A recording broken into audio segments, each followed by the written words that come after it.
Perda de carga. Então, sempre que o fluido, né, se desloca no interior de uma tubulação, ocorre atrito desse fluido com as paredes internas dessa tubulação. Ocorre também uma turbulência do fluido com ele mesmo. Esse fenômeno faz com que a pressão que existe no interior da tubulação vá diminuindo gradativamente à medida que o fluido se desloque. Essa diminuição da pressão é conhecida como perda de carga.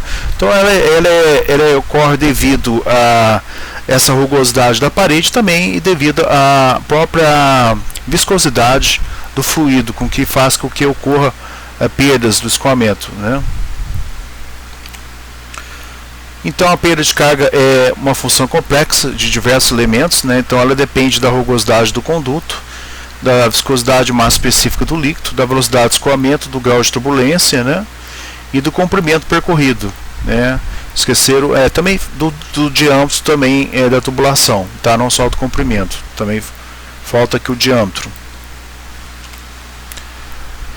As perdas de cargas, elas podem ser contínuas ou distribuídas, né, que são perdas que ocorrem em tubulações de seções retilíneas, ou localizadas ou singulares, que ocorrem, né, em cotovelos, né, ou em válvulas. Então, da seção daqui até aqui eu tenho perda de carga distribuída ou contínua. Nos cotovelos, nas mudanças da direção do escoamento ou em válvulas, eu tenho perdas de cargas localizadas. Perda de cargas distribuída. Tal perda acontece ao longo de tubos retos de seção constante devido ao atrito das próprias partículas de fluido entre si. Nota-se que nessa situação a perda só é considerável se houver trechos relativamente longos de condutos, pois o atrito ocorrerá de forma distribuída ao longo deles, tá? Então a perda de carga distribuída, né, é dada em metros, né, ela vai lá no lado direito da equação, da antiga equação de Bernoulli, ela é igual ao fator de atrito, vezes o comprimento da tubulação, vezes a velocidade ao quadrado, dividido pelo diâmetro da tubulação, vezes 2 vezes a aceleração da gravidade.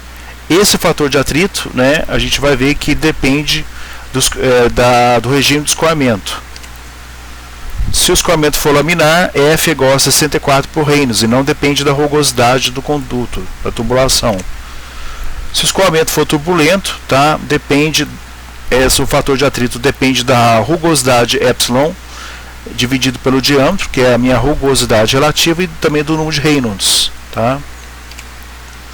Aqui meu diagrama de Moody, é um diagrama onde eu tenho o fator de atrito pelo número de Reynolds, tá? Aqui eu tenho uma linha reta, onde eu tenho que para baixas velocidades, né, o fator de atrito é igual a 64 dividido pelo número de Reynolds.